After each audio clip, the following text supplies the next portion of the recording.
Welcome to Learnino. അപ്പൊ ഇന്ന് നമ്മൾ കെയിം കെമിസ്ട്രിയുടെ previous year questions part 2 section ആണ് നമ്മൾ ഇന്ന് ചെയ്യുന്നത്. Next question, which of the following compounds extensively has magnesium as an important element in the living world?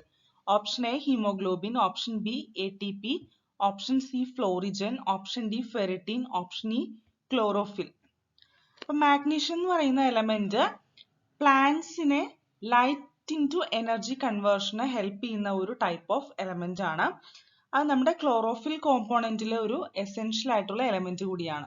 So ഇവിടെ കറക്റ്റ് ആൻസർ വരുന്നത് ഓപ്ഷൻ ഇ ആണ്, chlorophyll. Next question, the basic character of the hydrides of 15 group elements decreases in the order.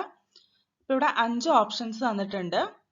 നമ്മൾ ഗ്രൂപ്പിൽ downwards move ചെയ്യുന്ന സമയത്ത് acidic nature അല്ലെങ്കിൽ acidity increase ചെയ്യാണ് ചെയ്യുന്നത്. And downwards the group basic character decrease ചെയ്യാണ് ചെയ്യുന്നത്. അപ്പൊ അങ്ങനെ നോക്കുകയാണെങ്കിൽ ഇവിടെ കറക്റ്റ് ഓർഡർ വരുന്നത് എന്താണ്?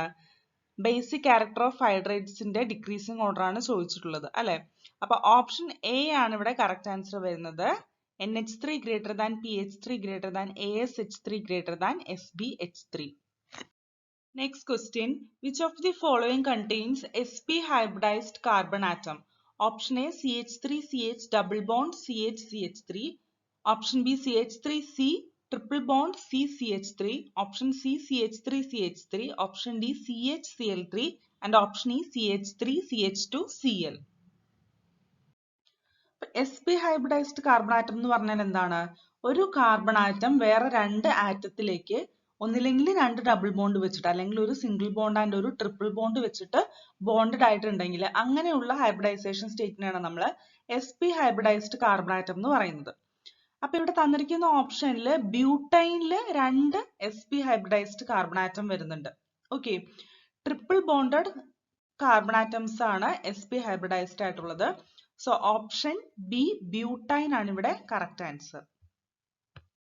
Next question, which are the non-benzenoid aromatic compounds in the following? നമുക്കിവിടെ 4 ഓപ്ഷൻസ് തന്നിട്ടുണ്ട്. ഇതിൽ നോൺ ബെൻസനോയിഡ് അരോമാറ്റിക് കോമ്പൗണ്ട്സ് ആണ് നമുക്ക് ഐഡന്റിഫൈ ചെയ്യേണ്ടത്. അപ്പൊ ഇവിടെ തന്നിരിക്കുന്ന സ്ട്രക്ചേഴ്സ് ഏതൊക്കെ കോമ്പൗണ്ട്സ് ആണെന്ന് പറയാം. ഫസ്റ്റ് വരുന്നത് അനിലിന്റെ സ്ട്രക്ചർ ആണ്. ദെൻ സെക്കൻഡ് എന്താണ്? ഫീനോൾ ആണ്. ദെൻ തേർഡ് വരുന്നത് സൈക്ലോപെന്റാഡൈനൈൽ കാർബാനോൺ ആണ്. ദെൻ ഫോർത്ത് എന്താണ്? പിരിഡിന്റെ സ്ട്രക്ചർ ആണ്.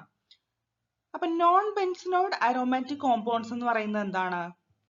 അതും ഒരു ടൈപ്പ് ഓഫ് അരോമാറ്റിക് കോമ്പൗണ്ട്സ് തന്നെയാണ്, വിത്ത് കോൺജുഗേറ്റഡ് സിസ്റ്റംസ് വിത്ത് പ്ലെനാർ സൈക്ലിക് സ്ട്രക്ചേഴ്സ്. അവർക്ക് ബെൻസീൻ റിങ്സ് ഉണ്ടായിരിക്കില്ല, അതാണ് അവരുടെ ഒരു സ്പെഷ്യാലിറ്റി എന്ന് പറയുന്നത്. സോ ഇവിടെ നോൺ ബെൻസനോയിഡ് അരോമാറ്റിക് കോമ്പൗണ്ട്സിന് എക്സാമ്പിൾ വരുന്നത് ഓപ്ഷൻ 3 and 4 ആണ് നമ്മുടെ സ്ട്രക്ചേഴ്സ് വരുന്നത്. അപ്പൊ ഓപ്ഷൻ എ ആണ് വരുന്നത് 3 and 4, which is cyclopentadienyl carbanion and pyridine. Okay, ഇവർക്ക് ബെൻസനോയിഡ് സ്ട്രക്ചേഴ്സ് ഇല്ല. Next question, which of the following is the most stable carbocation? കാർബോകാറ്റോൺ എന്ന് പറയുന്നത് എന്താണ്? Molecule in which carbon atom has positive charge and 3 bonds. Okay, അങ്ങനെയുള്ള carbon ആറ്റത്തിനാണ് നമ്മൾ കാർബോകാറ്റോൺസ് എന്ന് പറയുന്നത്. അപ്പൊ ഇവിടെ മോസ്റ്റ് സ്റ്റേബിൾ ആയിട്ടുള്ള കാർബോകാറ്റോൺ ആണ് നമുക്ക് ഓപ്ഷൻ സി ന്ന് ഐഡന്റിഫൈ ചെയ്യേണ്ടത്. സ്റ്റെബിലിറ്റി ഓഫ് കാർബോകാറ്റോൺ എന്ന് പറയുന്നത് നമ്പർ ഓഫ് ഹൈപ്പർ കോൺജുഗേറ്റീവ് സ്ട്രക്ചേഴ്സിന് പ്രപ്പോർഷണൽ ആണ്. ടെർഷറി കാർബോകാറ്റോൺ ആയിരിക്കും ഏറ്റവും സ്റ്റേബിൾ ആയിട്ടുള്ള കാർബോകാറ്റോൺ. എന്തുകൊണ്ടാണ്? Due to the electron releasing effect of 3 methyl groups. Okay, അപ്പൊ ഈ 3 methyl ഗ്രൂപ്പ്സിന് കൂടുതൽ ഇൻക്രീസ്ഡ് ആയിട്ടുള്ള പ്ലസ് ഇൻഡക്റ്റീവ് ഇഫക്റ്റ് ഉണ്ട്, which stabilises the positive charge on the cation. അപ്പൊ അങ്ങനെ നോക്കുകയാണെങ്കിൽ ഓപ്ഷൻ ഡി ആണ് മോസ്റ്റ് സ്റ്റേബിൾ ആയിട്ടുള്ള കാർബോകാറ്റോൺ ആയിട്ട് വരുന്നത് ഇവിടെ. Next question, which of the following cannot act as A nucleophile? അപ്പൊ തന്നിരിക്കുന്ന ഓപ്ഷൻസിൽ ന്യൂക്ലിയോഫൈൽ ആയിട്ട് ആക്ട് ചെയ്യാൻ പറ്റാത്ത സ്ട്രക്ചർ ആണ് നമുക്ക് കണ്ടുപിടിക്കേണ്ടത്. ഓക്കെ, ന്യൂക്ലിയോഫൈൽസ് എന്ന് പറഞ്ഞാൽ എന്താണ്? Basically they are electron rich species and they have the ability to donate electron pairs. അവർക്കൊന്നില്ലെങ്കിൽ നെഗറ്റീവ് ചാർജ് അല്ലെങ്കിൽ ലോൺ പെയർ ഓഫ് ഇലക്ട്രോൺസ് ആയിരിക്കണം ഉണ്ടാവേണ്ടത്. അപ്പൊ അങ്ങനെ നോക്കുകയാണെങ്കിൽ ഓപ്ഷൻ ഡി ഒരിക്കലും ന്യൂക്ലിയോഫൈൽ ആയിട്ട് ആക്ട് ചെയ്യില്ല, because it is a carbocation. So option D ആണ് ഇവിടെ correct answer. Next question, what are the products of the following reactions? അപ്പോൾ നമുക്കിവിടെ രണ്ട് റിയാക്ഷൻസ് തന്നിട്ടുണ്ട്. ഫസ്റ്റ് വൺ എന്താണ്? CH3CH2Br plus Na in the presence of dry ether ആണ് നമുക്ക് കണ്ടുപിടിക്കേണ്ടത്. പ്രൊഡക്ട്സ് എന്തൊക്കെയാണ്? അപ്പോൾ ഇത് ആക്ച്വലി വുഡ്സ് റിയാക്ഷൻ ആണ് വരുന്നത് അല്ലേ? അതിന്റെ പ്രൊഡക്ട്സ് വരുന്നത് എന്താണ്? CH3CH2CH2CH3 plus NaBr ആണ് പ്രൊഡക്ട്സ് വരുന്നത്. ആൻഡ് നെക്സ്റ്റ് റിയാക്ഷൻ എന്താണ്? CH3COONA plus NaOH which is heated in presence of calcium oxide ആണ്. അവിടെ പ്രൊഡക്റ്റ് ആയിട്ട് കിട്ടുന്നത് എന്താണ്? മീത്തേൻ, CH4 ആണ് നമുക്ക് അവിടെ പ്രൊഡക്റ്റ് ആയിട്ട് വരുന്നത്. ഓക്കെ, സോ ഓപ്ഷൻ ഏതാണ് കറക്റ്റ് വരുന്നത്? നമ്മൾ സെക്കൻഡ് റിയാക്ഷൻ ഏതാണ്? ഡീകാർബോക്സിലേഷൻ റിയാക്ഷൻ ആണ്. അപ്പൊ രണ്ട് റിയാക്ഷനിലും വരുന്ന പ്രൊഡക്ട്സ് ഏതൊക്കെയാണ്? CH3CH2 CH2CH3 and methane, which is option E ആണ് കറക്റ്റ് ആൻസർ ആയിട്ട് വരുന്നത്. Next question, find the compounds P and Q in the following reaction. അപ്പോൾ ഇതാണ് തന്നിരിക്കുന്ന റിയാക്ഷൻ. ഇവിടെ നിന്ന് നമുക്ക് P and Q ആണ് ഐഡന്റിഫൈ ചെയ്യേണ്ടത്. ഓക്കെ, അപ്പൊ Pനെ ഹീറ്റ് ചെയ്യിക്കുകയാണ് first in the presence of sulphuric acid. അപ്പൊ നമുക്ക് പ്രൊഡക്റ്റ് Q കിട്ടുന്നു.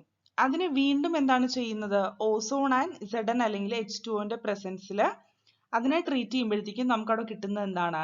സൈക്ലോ ഹെക്സനോൾ ആണ് നമുക്ക് അവിടെ കിട്ടുന്നത്. ഓക്കെ, അപ്പൊ ഇവിടെ റിയാക്ടന്റ് പി എന്താണ് വരുന്നത്? ഫീനോൾ ആണ്. ഫീനോളിനെ ഹീറ്റ് ചെയ്യുമ്പോഴേക്കാണ് in the presence of sulphuric acid നമുക്ക് എന്ത് കിട്ടുന്നത്?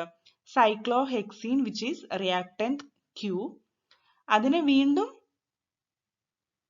ഓസോൺ ആൻഡ് Zn പ്രസൻസിൽ ട്രീറ്റ് ചെയ്യുമ്പോഴാണ് നമുക്ക് സൈക്ലോ ഹെക്സനോൾ ഫൈനലി കിട്ടുന്നത്. സോ പി ആൻഡ് ക്യൂ എന്തൊക്കെയാണ്? ഫീനോൾ ആൻഡ് സൈക്ലോ ഹെക്സീൻ ആണ് വരുന്നത്. സോ ഓപ്ഷൻ എ ആണ് correct answer. Next question, match the following complexes P with the geometry Q. അപ്പൊ ഇവിടെ 5 കോംപ്ലക്സസ് തന്നിട്ടുണ്ട് പി സൈഡിൽ. അതിന്റെ കറക്റ്റ് ജോമെട്രി ആണ് നമുക്ക് ഐഡന്റിഫൈ ചെയ്യേണ്ടത്. ഓക്കെ, അപ്പൊ ഏതൊക്കെയാണ് കറക്റ്റ് നമുക്ക് നോക്കാം. സോ കോംപ്ലക്സസ് ഓരോന്നായിട്ട് നോക്കുകയാണെങ്കിൽ CuNH3 4 DsP2 ഹൈബ്രിഡൈസേഷൻ ആണ് വരുന്നത് ആൻഡ് ഹെൻസ് അതിന് സ്ക്വയർ പ്ലാനാർ ജോമെട്രി ആയിരിക്കും. And next AgNH3 sp hybridization ആണ് വരുന്നത് and hence it has linear geometry. Then next FeCO5 DsP3 hybridization ആണ് and it has trigonal bipyramidal geometry. Then fourth CrH2O 6 D2sp3 hybridization ആണ് വരുന്നത് and hence it has octahedral geometry. Then last NiCl4 sp3 hybridization ആണ് and hence it has tetrahedral geometry. അപ്പോൾ correct answer വരുന്നത് option B ആണ് ഇവിടെ. Next question, the tetrahedral crystal field splitting is only dash of the octahedral splitting. Option A 1/9, option B 2/9, option C 3/9, option D 4/9 and option E 5/9. But tetrahedral crystal field splitting which is delta T equal to 4/9 of octahedral splitting or 4/9 of delta 0 ആണ് വരുന്നത് for the same metal and ligand. So correct answer ഇവിടെ option D ആണ് 4/9. So അപ്പോൾ ഇത്രയാണ് ഈ ഒരു video സെക്ഷനിൽ നമ്മുടെ previous year questions. Thank you.